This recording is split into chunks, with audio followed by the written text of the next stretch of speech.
For the first time since 2014, a Canadian has won on the PGA Tour.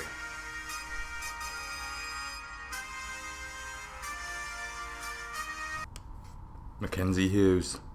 For par. He's got it! The others miss, and oh, Canada, we stand on guard for thee. It's been quite a few weeks for Mackenzie. He opened his season at the Safeway Open playing the final 2 rounds paired with Phil Mickelson, and in his only week off this year, he was married to his longtime girlfriend Jenna. With the win, Hughes, 26 years old as of Tuesday, earned $1.08 million US, earned a 2-year exemption on the PGA Tour, including a trip to Augusta in April, and moved all the way up to 4th in the point standings for the season-long race to the FedEx Cup. In true, humble Canadian form, Hughes had this to say when asked what he'll do with his winnings. Oh, we'll buy a TV. That's been on the list of some things to buy. I probably sound like a really cheap person right now when I say that, but we're gonna buy a TV. Probably a nice TV.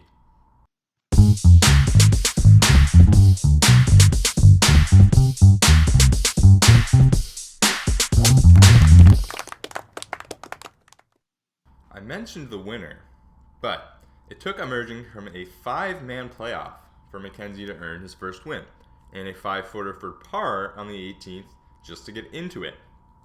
Joining Hughes in the playoff were Camilo Villegas, Billy Horschel, Henrik Norlander, and Blaine Barner, who all finished at 17 under par. Now, the first playoff hole went pretty smoothly, all 5 players making easy pars.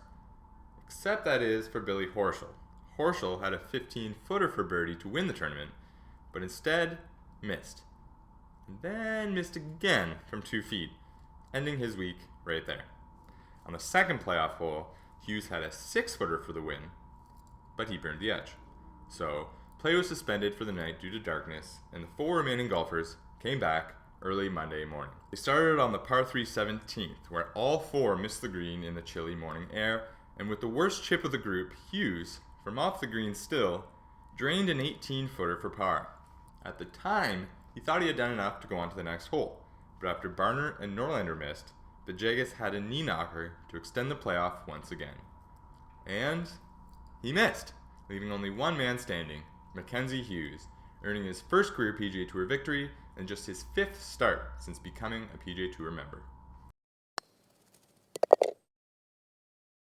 Making matters worse for Billy Horschel. Instead of being in the playoff Monday morning, he had his wisdom teeth pulled instead. Quite the fall from grace. Elsewhere in the world of golf, Sunday marked the end of a couple of seasons in the professional world. On the LPGA Tour, it was Charlie Hall earning her first LPGA Tour victory at the season finale CME Globe Tour Championship, and Arya Jutanugarn emerged late to steal the $1 million prize for the race to the CME Globe and the Rolex Player of the Year award. Lydia Ko is expected to take home at least some hardware this weekend.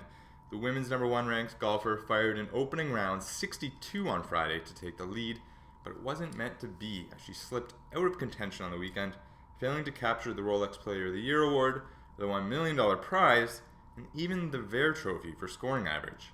Ko lost that title by .001 tenths of a stroke after missing a 15-foot birdie putt on the 72nd hole that would have sealed the trophy.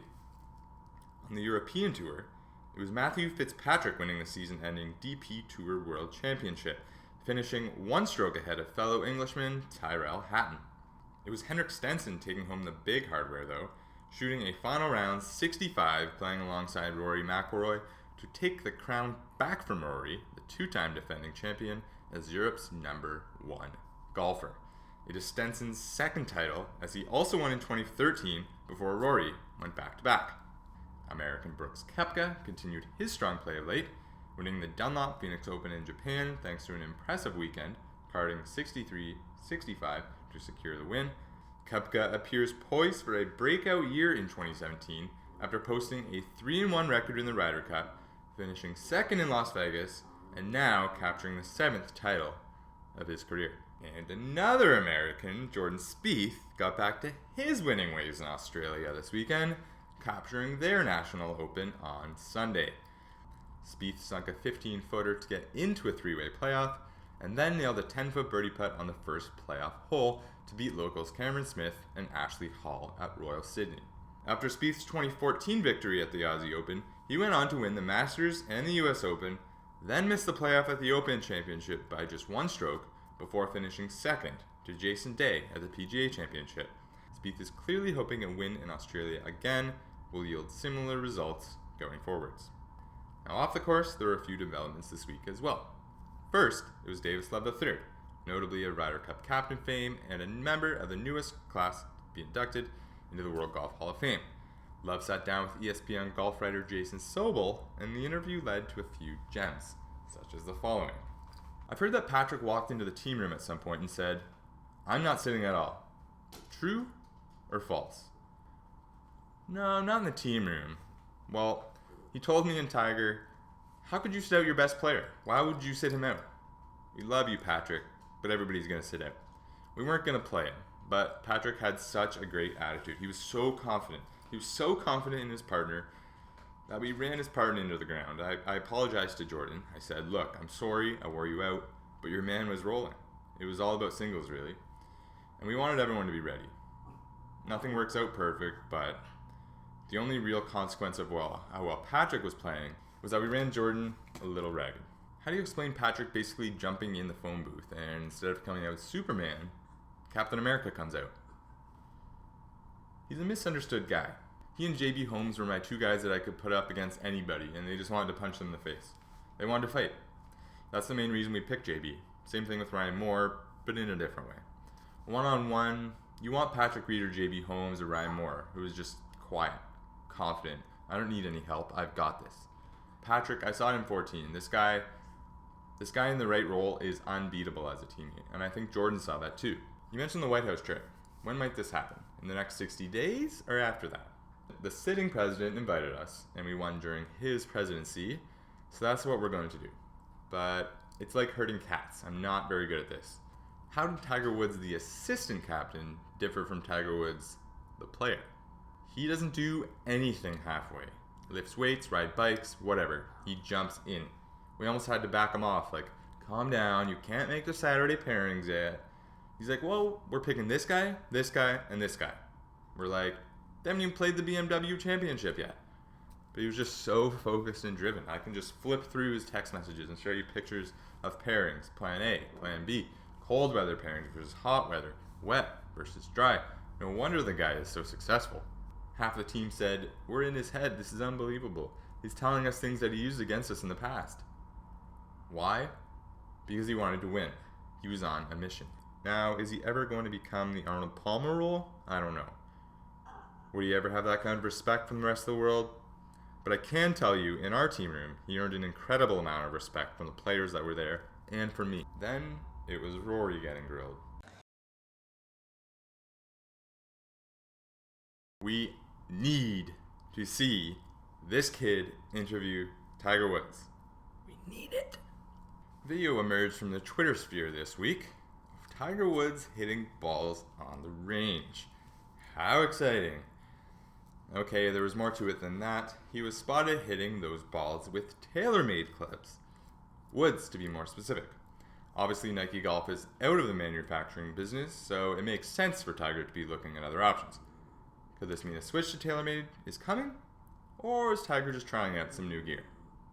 Rocco Mediate made a few interesting comments about Tiger last week. In a video that's part of the new segment highlighting winners on the Champions Tour, Rocco opened up a little bit about playing against Tiger in the famous playoff at the 2008 US Open, and shared a story of Tiger's calming influence around hecklers. Take a look. I believe it was a few weeks after the Open, a congressional at Tiger's event. Tiger couldn't play because he had the broken leg, so we think. Wait. What? What did you just say? No, he had the broken leg, so we think. Wait. He played just fine on Monday. It didn't hurt on Monday. We can talk about him for a minute. First of all, golf still needs Tiger, and Tiger still needs golf. Okay, let's get that situated. That's beautiful. Okay, they need each other, but we need it more than probably he needs it. Not we, but they, because we're not on that tour anymore. Fans for sure. Tiger moves the needle more than anybody except for Mr. Palmer. Right. Mr. Palmer invented the needle. I love Tiger Woods. I've loved the way he plays. I just love him. We don't talk. We're not like best buddies. I don't have his phone number. But I just love what he's done for our sport.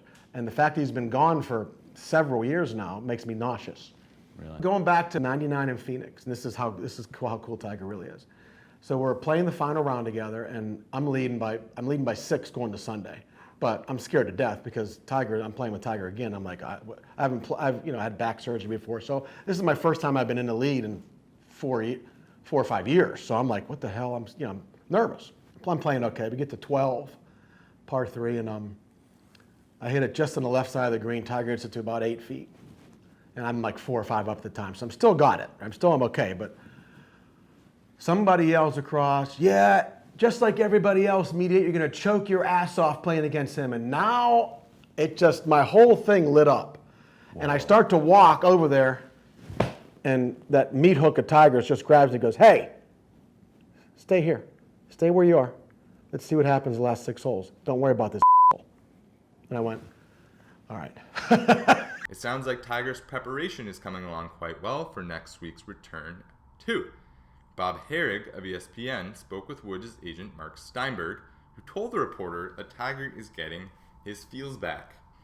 Woods' agent said last Tuesday that Woods is getting after it a bit more, continuing to work toward that goal, and excited to get back out there and compete, see the guys, and be in the locker room instead of being an assistant captain, as he was during the U.S. Ryder Cup victory.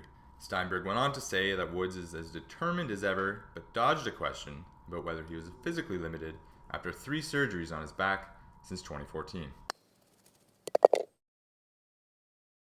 Okay, technically the PGA Tour is taking a few weeks off, but there's still some pretty big events going on, and I'm not going to stop making videos, so here we go. This week's event is the World Cup of Golf in Melbourne, Australia, and it's being held at Kingston Heath, which is one of Australia's best golf courses and consistently ranks among the top 50 courses worldwide. This tournament is a 72-hole stroke play team event with 2-man teams comprised of 2 players born in the same country. The first and third rounds are foursomes or alternate shot, and the second and final rounds are 4-ball or best ball. The last time this event was played was 2013, when Adam Scott and Jason Day paired together to win the event for Australia. This time around, there are 28 countries represented in the field this week. Notable countries and pairings are as follows. Team Australia is Adam Scott and Mark Leishman. Team Belgium is Thomas Pieters and Nicholas Colsaerts. Team Canada is David Hearn and Adam Hadwin. Team Ireland is Shane Lowry and Graham McDowell. Team Japan is Hideki Matsuyama and Ryu Ishikawa. And finally, Team USA is comprised of Ricky Fowler and Jimmy Walker. Now it's picks time. Last week's picks, Anirban Lahiri and Luke List finished tied for 13th. Lucas Glover finished tied for 36th. And Cody Grubble and Chris Kirk.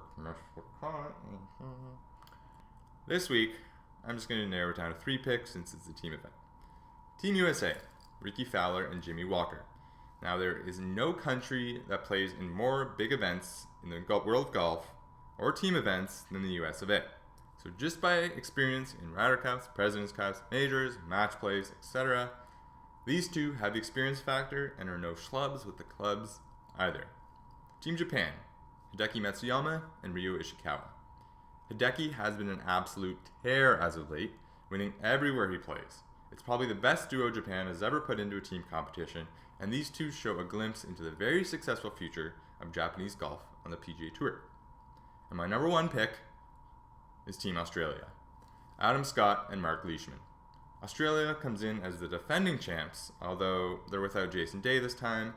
They're playing at home, and they have 2 of the best golfers in the field. This is sort of a no-brainer, but the combination of experience, local knowledge, the crowd on their side, and top-ranked golfers is just too much to pass up on. Alright, that is it for another week. Mackenzie Hughes put Canada back in the winner's circle on the PGA Tour. Billy Horschel's rough night extended to a rough morning. Davis Love III shared some good stories. Rory got grilled by a kid. Jordan Spieth won in Australia, and Brooks Koepka won in Japan. Tiger was spotted trying some TaylorMade woods ahead of his return next week. And the PGA Tour is taking some time off But alas, the attention in the golf world turns to Australia for the World Cup of Golf. Thank you for watching. If you liked this video, click like. If you really liked it, click subscribe too. And please let me know your thoughts in the comments, and I'll get back to you as soon as I possibly can. As usual, I'm RJ McCullough, and I will see you next week.